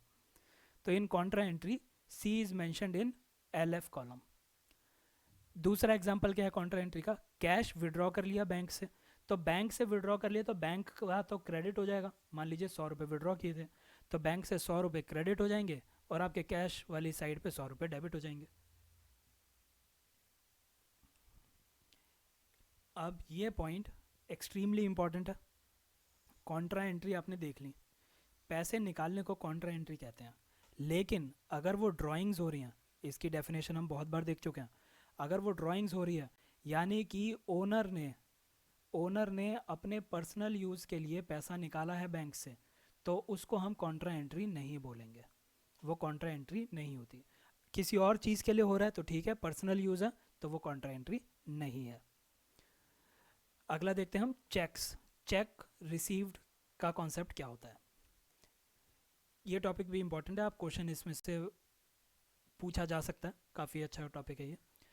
तो जब चेक रिसीव होता है, जब आपको चेक रिसीव हुआ है, तो मान लीजिए आपको 1 तारीख को रिसीव हुआ। अब आपके पास 2 चांस हैं। या तो आप उस दिन इतने फ्री हैं कि आपने उसी दिन जाके बैंक के अंदर डिपॉजिट करा दिया सेम डे पे, या फिर आपके पास टाइम नहीं था उस दिन, तो आपको मिला चेक 1 तारीख को, लेकिन बैंक में आप जा रहे हैं 4 तारीख को। तो इन केसेस में एंट्री कैसे होती है, बस इतना देखना है। तो देखिए, अगर आप सेम डे पे चले जाएंगे, अगर आप सेम डे में बैंक पे चले जाएंगे, तो आप अपनी कैश बुक के अंदर क्या एंट्री कर देंगे? कैश बुक के अंदर आप, ये मैं सिर्फ लास्ट के 2 कॉलम बना रहा हूँ, ये कैश का, बैंक का, ये डेबिट साइड है आपकी, ये क्रेडिट साइड है आपकी, ये आपका बैंक और ये आपका कैश। ठीक है, आपको 5,000 का चेक मिला था, तो बैंक अकाउंट में आप सेम डे पे चले गए, तो आप 1 तारीख को ही, यहाँ पे 1 तारीख है, 1 तारीख को ही आप अपने बैंक के डेबिट साइड पे 5,000 रुपये लिख देंगे। ठीक है, और जो पर्टिकुलर आएगा, ये 5,000 रुपये किस वजह से आए वो आप पर्टिकुलर में लिखेंगे, टू मोहन अकाउंट। बस इतना आपको उसी दिन कर देना है। ये तब होगा जब आप सेम डे पे चेक डिपॉजिट कर रहे हैं। मान लीजिए आप सेम डे पे नहीं कर रहे, आप 4 तारीख को कर रहे हैं। जब आप 4 तारीख को कर रहे हैं, तो क्या आप 1 तारीख को कोई एंट्री करोगे? 1 तारीख को आप अपनी कैश बुक के अंदर कोई एंट्री नहीं करोगे। 1 तारीख को आप सिर्फ एक छोटी सी जर्नल एंट्री कर दोगे, एक जर्नल एंट्री करोगे, कैश बुक एंट्री नहीं करोगे। जर्नल एंट्री में आप क्या लिख दोगे कि आपके पास चेक इन हैंड है, चेक इन हैंड अकाउंट। ठीक है, मोहन से आया, ये आप एक जर्नल एंट्री करके रख लेंगे। तो फिर आपकी कैश बुक में एंट्री कब होगी? कैश बुक में एंट्री होगी जिस दिन आप जाके जमा करेंगे। तो अगर आपको छोटा छोटा याद रखना है, तो जिस दिन आप बैंक जा रहे हैं उस दिन आपकी कैश बुक के अंदर एंट्री होगी, उससे पहले नहीं होगी। अब देखिए, कैश बुक जो है वो बहुत ही इंपॉर्टेंट चीज़ बन जाती है किसी भी ऑर्गेनाइजेशन के लिए, क्योंकि जितनी भी आपकी कैश से ट्रांजैक्शन हो रही है, यानी जो भी उधार नहीं है, वो आपका कैश बुक से ही जा रहा होगा। तो जब वो कैश बुक से जा रहा है, तो आप ऐसे मानिए आपने एक कैशियर को हायर किया, ये कैशियर आपने हायर किया, बड़ा कैशियर है ये। ठीक है, तो अब इस कैशियर के पास काम है, ये देख रहा है कि मशीन परचेज कैसे करें, ये देख रहा है कि सेल कैसे हो रही है, ये देख रहा है बड़ी बड़ी चीज़ें, बहुत ही बड़ी बड़ी चीज़ें। साथ ही साथ इस कैशियर को क्या देखना है, आज हमारे ऑफिस के अंदर कुछ गेस्ट आ गए थे, तो उनके लिए बिस्किट आए थे, तो उस बिस्किट के भी पैसे कैश बुक से ही गए होंगे, कैश ही तो जाता है अगर बिस्किट खरीदोगे तो कैश बुक, वो भी कैशियर को देखना पड़ेगा। फिर लेबर ने किसी की रिटायरमेंट पार्टी पे कोई गिफ्ट खरीद लिया, वो भी कैश से जाएगा। जो लेबर ऑफिस आती है वो कन्वेंस मांग रही है, कन्वेंस दे दिया। फिर कुछ और मिसलीनियस या फिर सन्ड्री एक्सपेंसेस हो रहे हैं, तो वो सारे देख लिए। तो ये जो कैशियर है ये परेशान हो जाएगा, अगर फर्म बहुत ही बड़ी है तो वो परेशान हो जाएगा, वो कहेगा कि मैं ये करोड़ों की मशीन की परचेज सेल, गुड्स की परचेज सेल देखूं, या ये मैं 10-10 रुपए की चीज़ें देखता रहूं। तो वो जो बड़ी बड़ी फर्म्स होती हैं वो क्या करती हैं, वो एक और कैशियर को हायर कर लेती हैं। उस कैशियर को कहा जाता है छोटा कैशियर या फिर पैटी कैशियर। उस केस में क्या करते हैं, बड़ा कैशियर क्या करेगा, इसको मैं बड़े सी से दिखा रहा हूँ, छोटा कैशियर ये छोटा सी है। तो बड़ा कैशियर क्या करेगा, वो दिन बांध लेगा, वो कहेगा कि 7 दिन, 15 दिन या 30 दिन या कोई भी टाइम, वो कहेगा कि मैं तेरे को हर, मान लीजिए उसने कहा कि हर महीने पे, तो वो हर 30 दिन के बाद, हर 30 दिन 5,000 रुपये उसको देने की बात कहता है। वो कहता है कि हर 30 दिन के बाद मैं तेरे अकाउंट को 5,000 कर दूंगा। मैं हर 30 दिन के बाद, अगर वो महीने पे एग्री करते हैं, तो वो कहता है कि मैं हर महीने तेरे अकाउंट को 5,000 के बराबर कर दूंगा। अब ये जो तेरे पास 5,000 रुपये आ गए, इससे तेरे को क्या ख्याल रखना है, ये सारी चीज़ें तू इन सब से ख्याल रखता रहे। मेरे पास इन चीज़ों को लेके बार बार ही डिस्टर्ब करने के लिए लोग ना आए, क्योंकि मैं बहुत बड़े बड़े काम कर रहा हूँ। तो ये जो छोटा वाला कैशियर है, ये 5,000 रुपये लेके इन छोटे छोटे एक्सपेंसेस पे पूरे 30 दिन खर्च करता रहेगा। मान लीजिए 30 दिन के बाद वो 4,300 रुपये खर्च कर पाया, 4,300 खर्च कर पाया, तो उसको खर्च करने कितने थे, 5,000 करने थे, उसके पास कितने रुपए बच गए, 700 रुपये बच गए। तो अब ये बड़ा कैशियर 30 दिन के बाद उसे क्या कहेगा, अच्छा तेरे पास 700 रुपये बचे हैं, और मैं तुझसे क्या कहा था, हर 30 दिन के बाद मैं तेरे अकाउंट को 5,000 कर दूंगा, तो ले 4,300 मैंने तेरे अकाउंट में फिर से डाल दिए, अब तेरे अकाउंट में फिर से 5,000 रुपये हो गए, फिर खर्चा कर। फिर वो 30 दिन खर्चा करेगा, अब मान लीजिए इस बार ही खर्चा हो पाया उसका सिर्फ 4,000 रुपये का, तो 1000 रुपये बच गए। तो ये जो बड़ा कैशियर है 30 दिन के बाद फिर से 4000 रुपये डाल के उसके अकाउंट को 5000 बना देगा। ये जो सिस्टम होता है बड़े कैशियर और छोटे कैशियर की आपस में जो बातचीत हो रही है, ये जो पूरा का पूरा सिस्टम है, इस सिस्टम को कहा जाता है impressed system. Very important, impressed system कहा जाता है। और ये जो उसने कहा था कि मैं हर महीने तेरे अकाउंट को 5000 कर दूंगा, उसको कहा जाता है इम्प्रेस्ड मनी। ये लंप सम में दे दिया जाता है। इस लंप सम को पाने के बाद छोटा कैशियर छोटे छोटे खर्चे करता रहता है। जो भी बैलेंस बचता है, जो बैलेंस बचा उसको वो एज इट इज़ रहने देता है। जितना उसका खर्चा हो गया उस खर्चे को दोबारा से बड़ा कैशियर उसके अकाउंट में डाल देता है। तो ये जो उसने 700 रुपये डाल दिए दोबारा से उसके अकाउंट में 5000 करने के लिए, इसको कहा जाता है रीइम्बर्समेंट। तूने जो खर्चा किया है मैंने उसको रीइम्बर्स कर दिया, अब फिर से तेरे अकाउंट में देख 5000 रुपये आ गए, फिर से खर्चा कर। अब इसके अंदर जो सबसे इंपॉर्टेंट कॉन्सेप्ट है वो है ये कि पैटी कैश के अंदर जो ये लास्ट में बैलेंस बचा है, मान लीजिए उसने 5000 रुपये दिए थे, वो 4300 खर्च कर चुका है, बैलेंस बचा 700 रुपये। ये 700 रुपये बिजनेस के लिए क्या होते हैं? ये 700 रुपये बिजनेस का होता है एसेट। ये बिजनेस का एसेट होता है, ये आपको याद रखना है।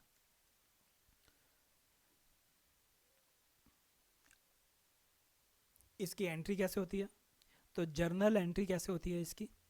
जर्नल एंट्री में क्या होगा, आप पहले देखिए, ये बड़ा कैशियर है, ये छोटा कैशियर है। बड़ा कैशियर के पास सारा का सारा कैश पड़ा है। इसके पास हम क्या करते हैं, इसको हम पैटी कैश दे देते हैं छोटे कैशियर को, इम्प्रेस्ड सिस्टम के अंदर। तो बड़ा जो कैशियर है वो क्या कर रहा है, वो अपने कैश अकाउंट में से, अपने कैश अकाउंट में से पैसा इसके पैटी कैश अकाउंट के अंदर डाल रहा है। कैश क्या होता है? एसेट होता है कैश।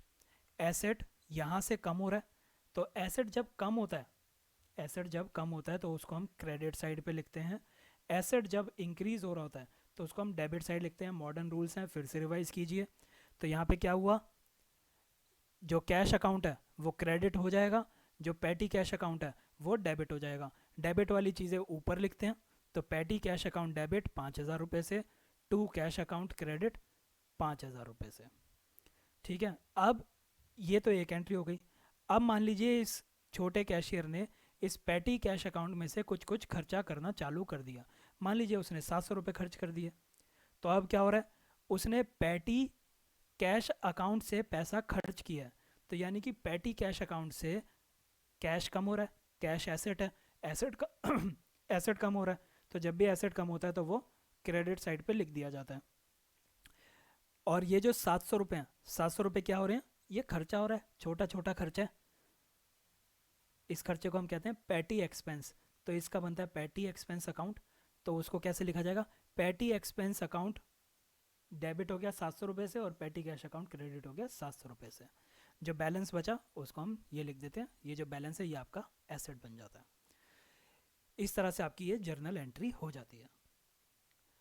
इसके अंदर भी दो तरह की पैटी कैश बुक होती हैं। एक वो जिसके अंदर बहुत ज़्यादा डिटेल्स होती हैं, हर एक चीज़ के बारे में लिखेगा कि कन्वेंस के लिए खर्चा हो रहा है, बिस्किट के लिए खर्चा हो रहा है, मिसलिनियस खर्चा हो रहा है। एक होती है सिंपल। सिंपल बस वो क्या करेगा, कितनी अमाउंट मेरे को बड़े कैशियर ने दी थी वो लिख देगा यहाँ पे, और यहाँ पे लिखता जाएगा कि कितना खर्चा उसका होता जा रहा है, ख़त्म।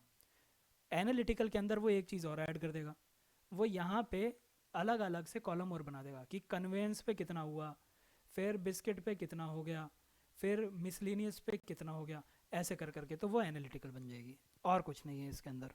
तो देखिए सिंपल के अंदर क्या हो रहा है, अमाउंट रिसीव्ड लिख दी उसने यहाँ पे 5000 रुपये आई थी, particulars to bank account, cashier के बैंक अकाउंट में आई होगी, जेब में तो जाएगा नहीं।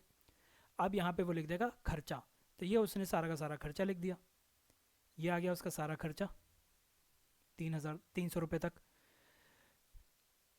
ठीक, लास्ट में इसको बैलेंस कैसे करेंगे, ये तो 5000 एज इट इज़ आ जाएगा, फिर 5000 को 5000 ही करना है दोबारा से।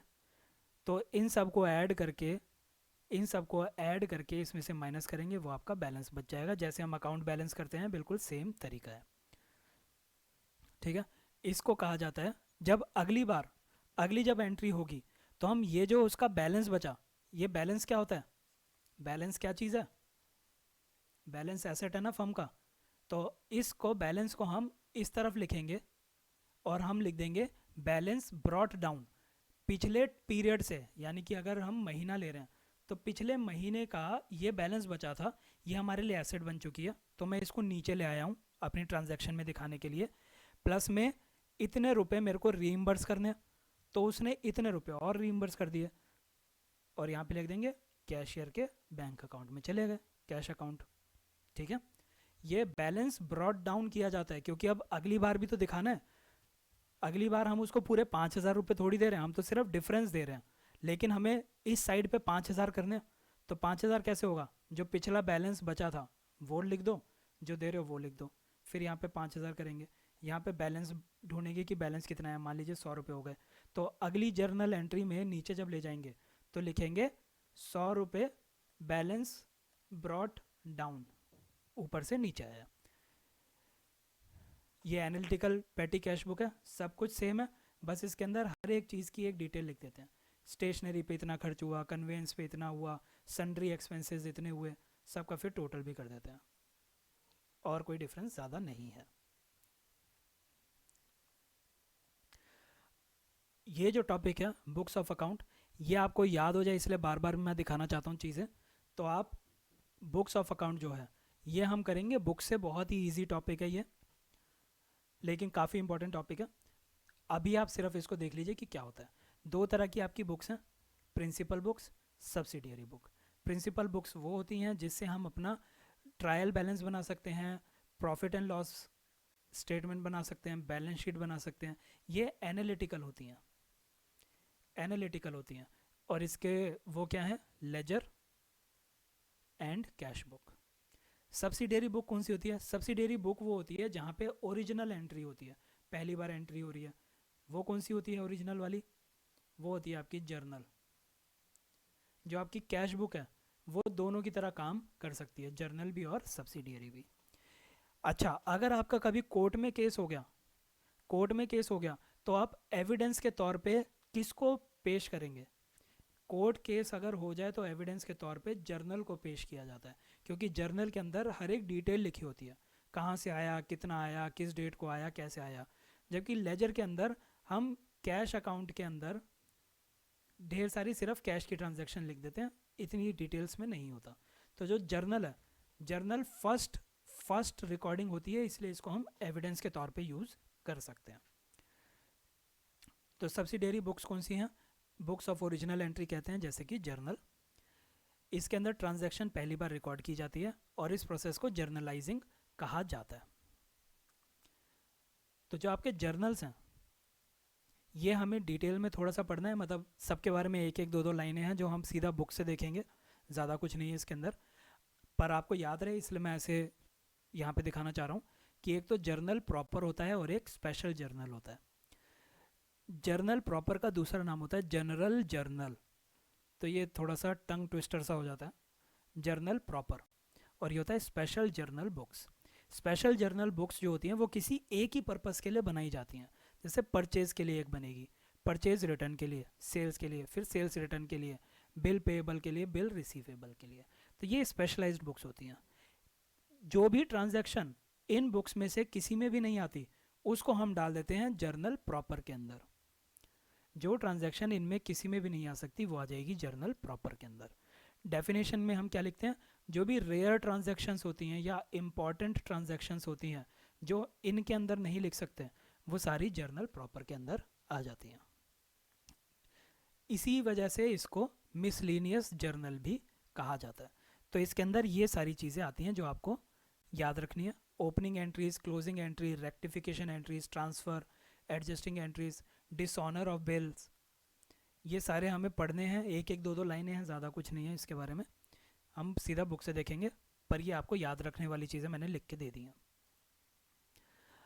अब हम करेंगे अपना नया टॉपिक जो कि काफ़ी इंपॉर्टेंट टॉपिक है, ये है bank reconciliation statement, BRS। BRS, तो अब आप देखिए, जो भी फर्म होती है हर एक फर्म अपना अकाउंट बना के रखती है, ये फर्म है आपकी और ये बैंक है आपका।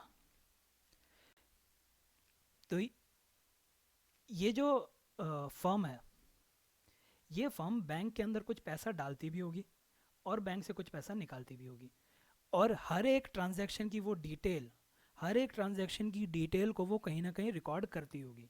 तो आप देख चुके हैं कि जो कैश की या फिर बैंक के साथ डीलिंग होती है, बैंक के साथ डीलिंग, ओवरड्राफ्ट हो गया, चेक हो गया, जो ये डीलिंग होती है वो की जाती है कैश बुक के अंदर।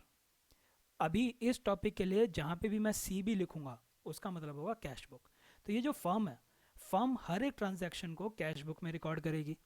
सिमिलरली ये बैंक भी तो अपने आप में एक बिजनेस एंटिटी है, ये भी तो अपने आप में एक बिजनेस कर रही है। तो ये भी तो कहीं ना कहीं रिकॉर्ड कर रही होगी कि इसके पास कितना रुपया जमा हुआ और कितना रुपया इसने दे दिया, ये भी तो कहीं ना कहीं लिख के रख रही होगी। तो ये जो लिख के रखती है उसको कहा जाता है पासबुक। जब भी मैं पीबी लिखूंगा तो वो पासबुक है।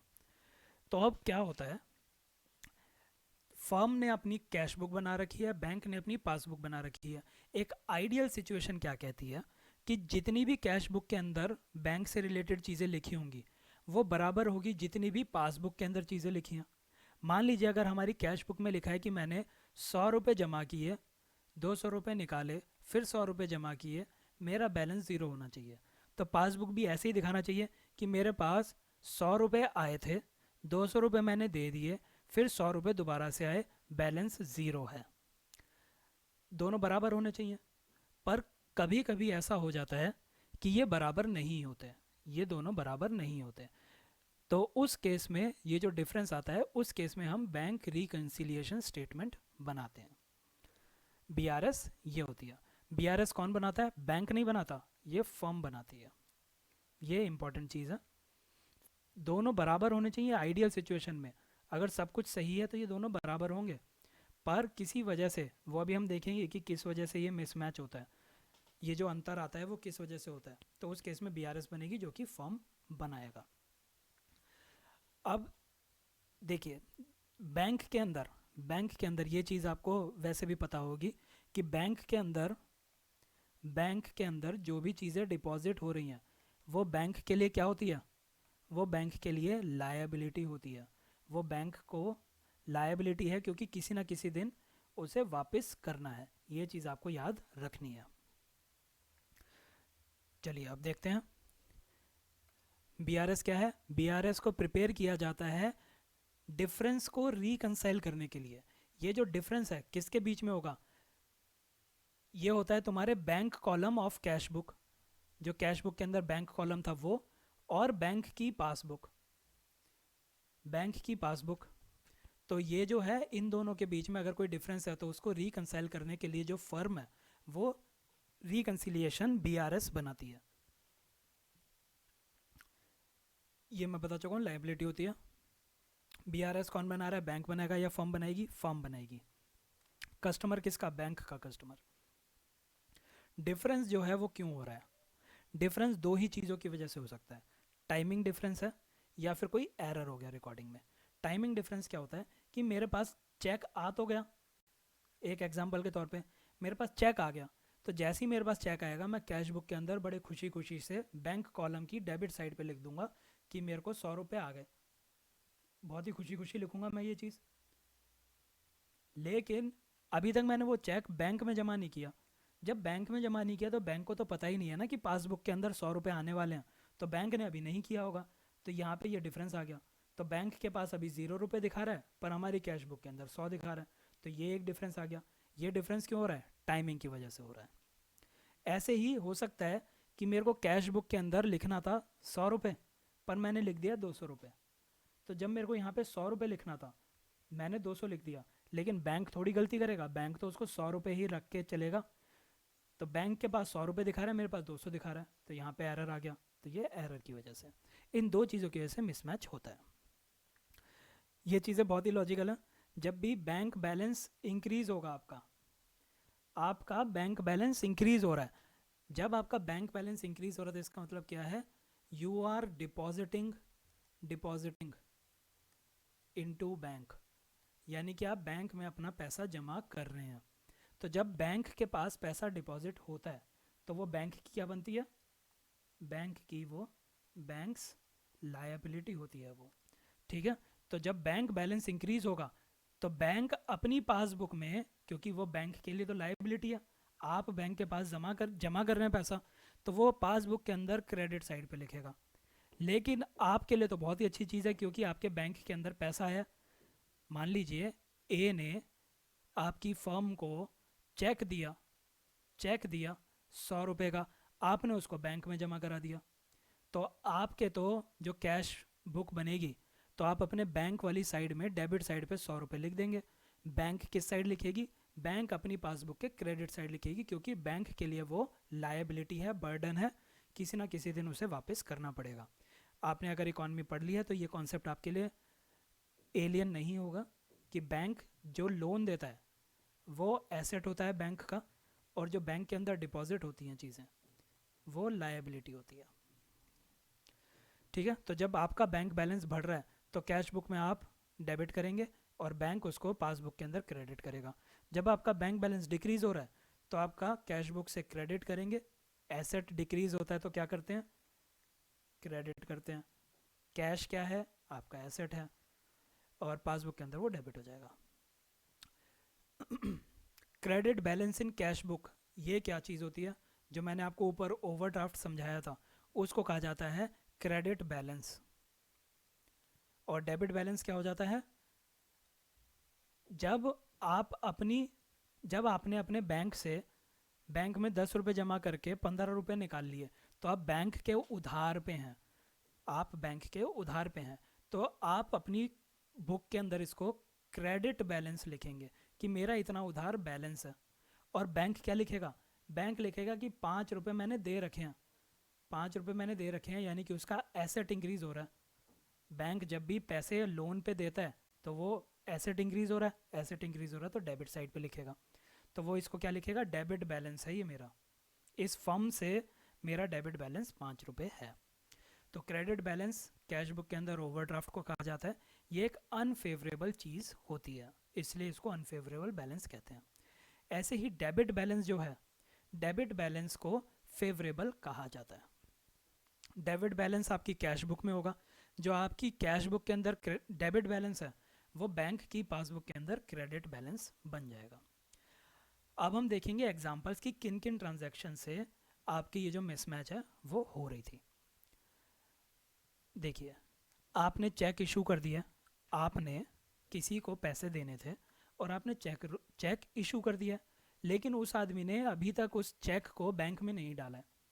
तो आप अपनी कैश बुक के अंदर जिस दिन चेक इशू करेंगे, आप तो ये मान के बैठ जाएंगे ना कि मेरा तो पैसा गया, आपका पैसा गया, तो आप अपनी कैश बुक को कम कर देंगे, तो आपकी कैश बुक कम हो जाएगी। लेकिन जो बैंक है, बैंक के पास तक अभी तक वो चेक पहुंचा ही नहीं है। एग्जाम्पल देखिए, श्याम ने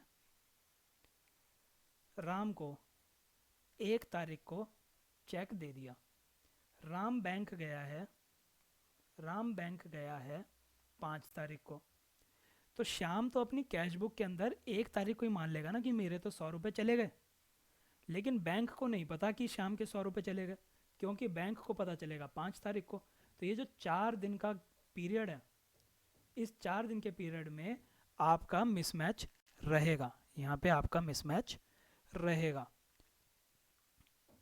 ठीक है, कैश बुक आपकी कम हो जाएगी लेकिन पासबुक आपकी ऊपर दिखाएगा, यानी कि आप तो अपने 100 रुपये माइनस कर देंगे, उसने माइनस नहीं किया, तो पासबुक ऊपर है और आपकी कैश बुक नीचे है। यह मिसमैच हो गया। दूसरा मिसमैच क्या होगा कि चेक आपको पे हो गया, किसी ने आपको चेक दे दिया, इसमें आप चेक दे रहे थे, इसमें आप चेक ले रहे हैं। तो आपको किसी ने चेक दे दिया है लेकिन अभी तक आपने बैंक से क्लियर नहीं करवाया, तो जिस दिन आपके पास चेक आ जाएगा आप अपनी कैश बुक में तो लिख देंगे कि मेरे पास 100 रुपये आ गए, लेकिन बैंक को नहीं पता कि आपके पास 100 रुपये आ गए, तो आपकी कैश बुक ऊपर हो जाएगी, पासबुक नीचे, मिसमैच हो गया।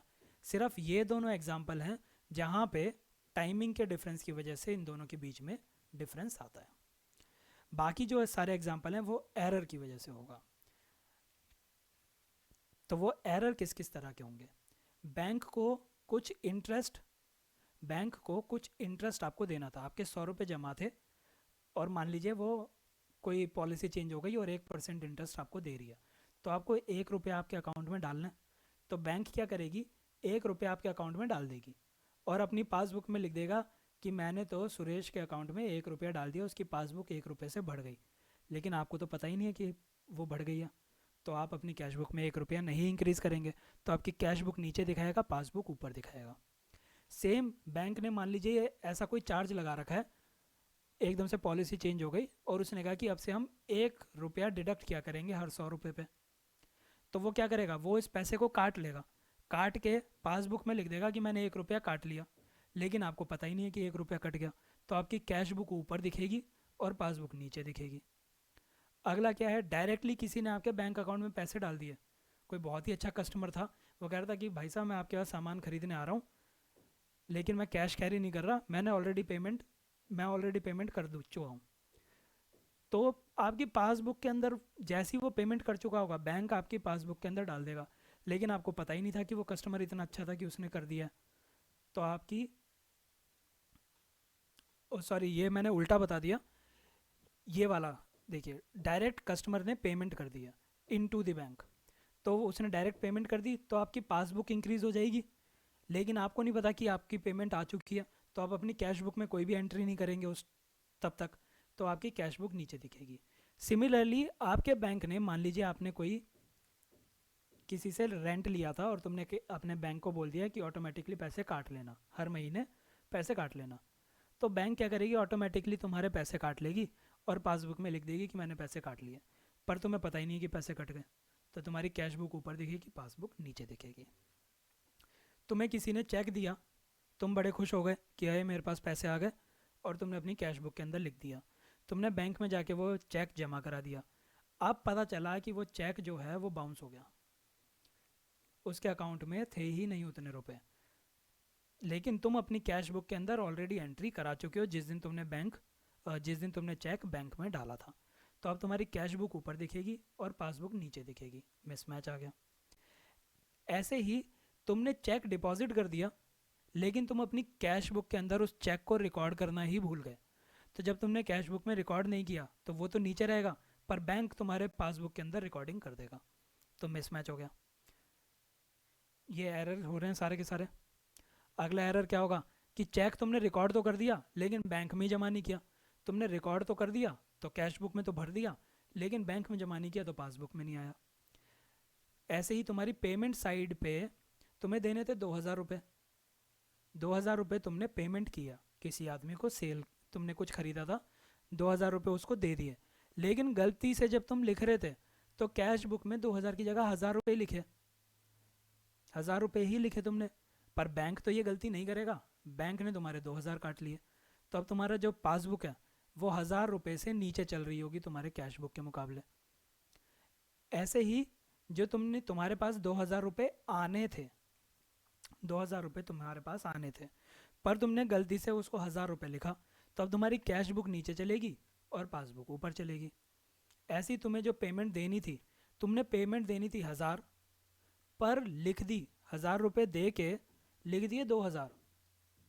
तो तुम्हारी जो कैश बुक है, मान लीजिए पहले 3,000 रुपये तुम्हारे पास थे, तुमने एक्चुअल में पे किए हैं 1,000 रुपये, तो 1,000 रुपये चले गए बैंक में। तुम्हारी पासबुक के अंदर 1,000 रुपये बैंक ने लिख दिए, लेकिन तुमने रिकॉर्डिंग करते हुए 2,000 रुपये काट लिए। तो बैंक क्या मान के चलेगा, बैंक मान के चलेगा 3,000 में से 1,000 कटे हैं, 2,000 बचे हैं। तुम्हारे पास एक्चुअल में क्या रिकॉर्ड आ रहा होगा कि 3,000 थे, 2,000 कट गए और 1,000 बचे हैं। तो ये जो है तुम्हारी कैश बुक नीचे ले जाएगा। ये सारे के सारे तुम्हारे एरर्स से। जो बैंक रिकन्सिलिएशन स्टेटमेंट है ये मंथ एंड पे बनती है यूजुअली, ज़रूरी नहीं है बट यूजुअली। कैसे बनती है, बहुत ही आसान है। सारे के सारे बैलेंसेस को अपनी कैश बुक या पासबुक जो भी तुम्हारे पास है उससे देख के अपने बैलेंसेस को लिखते जाओगे। जो फेवरेबल आइटम है उनको यहाँ पे लिखोगे, जो पॉजिटिव में आ रहे हैं, जो नेगेटिव में आ रहे हैं उसको यहाँ लिखते जाओगे, दोनों को टोटल कर लोगे। जो बड़ा होगा, मान लीजिए ये 500, ये 1,000 आया और इनका टोटल आ रहा था 500, तो तुम यहाँ पे भी 1,000 लिखोगे और बैलेंस लिख दोगे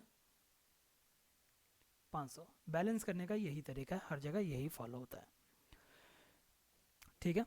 तो अगर ये जो बैलेंस है, ये बैलेंस तुम्हारी पॉजिटिव साइड पे आता है, फेवरेबल साइड पे आता है, यानी कि जहाँ पे तुमने ज़्यादा बढ़ा के लिखा हुआ है, ठीक है, मतलब जहाँ पे तुम्हारी सी बी ऊपर है पी बी से, वहाँ की तरफ पे अगर तुम्हारा बैलेंस आता है तो उसको ओवरड्राफ्ट कहते हैं। यानी कि तुम्हारी सीबी बढ़ी हुई है पीबी से, यानी कि एक्चुअल में बैंक कह रहा है कि एक्चुअल में तुम्हारे पास 100 रुपये, लेकिन तुमने बढ़ा के लिख रखे हैं 200 रुपये। तो तुमने एक तरह से 100 रुपये ज़्यादा लिख रखे हैं, तो ये ओवरड्राफ्ट हो जाएगा। ठीक है। और अगर तुम्हारा बैलेंस नेगेटिव साइड पे है, यानी कि तुमने लिख रखे हैं 100 रुपये, लेकिन बैंक कह रहा है तुम्हारे पास तो भाई 200 रुपये हैं, तो 100 रुपये तुम्हें और लिखने हैं अपनी कैश बुक के अंदर, तो ये तुम्हारे लिए फेवरेबल चीज़ है, क्योंकि तुम्हें बढ़ाना है, कम नहीं करना। इसमें तुम्हें कम करना पड़ेगा, तो ये अनफेवरेबल हो जाएगी। ये इतना इंपॉर्टेंट नहीं है, एक बारी बस रीड कर लेना इस पूरे उसको, इतना इंपॉर्टेंट नहीं है। ये सीबीएसई वालों के लिए ज़्यादा इंपॉर्टेंट है। तो इसके साथ हमने आज बहुत सारी चीज़ें देखी हैं, हो सकता है वीडियो थोड़ी सी लंबी भी हो गई हो। और अभी भी ये सारे के सारे टॉपिक्स ख़त्म नहीं हुए हैं, इन टॉपिक्स को हम दोबारा से देखेंगे एनसीईआरटी से। ज़्यादा टाइम नहीं लगेगा, क्योंकि बहुत सारी चीज़ें मैं तुम्हें बता चुका हूँ। जब दूसरी बार देखोगे तो उम्मीद है कि सब याद ही हो जाएगा। एक रिक्वेस्ट है कि आप अपनी प्रीवियस वीडियोस को ज़रूर रिवाइज करते रहें, वो बहुत ही ज़्यादा इंपॉर्टेंट है, वो बेस है। अब हम थोड़े ज़्यादा टॉपिक्स को लेके थोड़ी लंबी वीडियोस बनाएंगे, ताकि 9-10 तारीख तक आपका अकाउंट्स ख़त्म हो जाए। कोशिश यही रहेगी कि 9-10 तक ख़त्म हो जाए।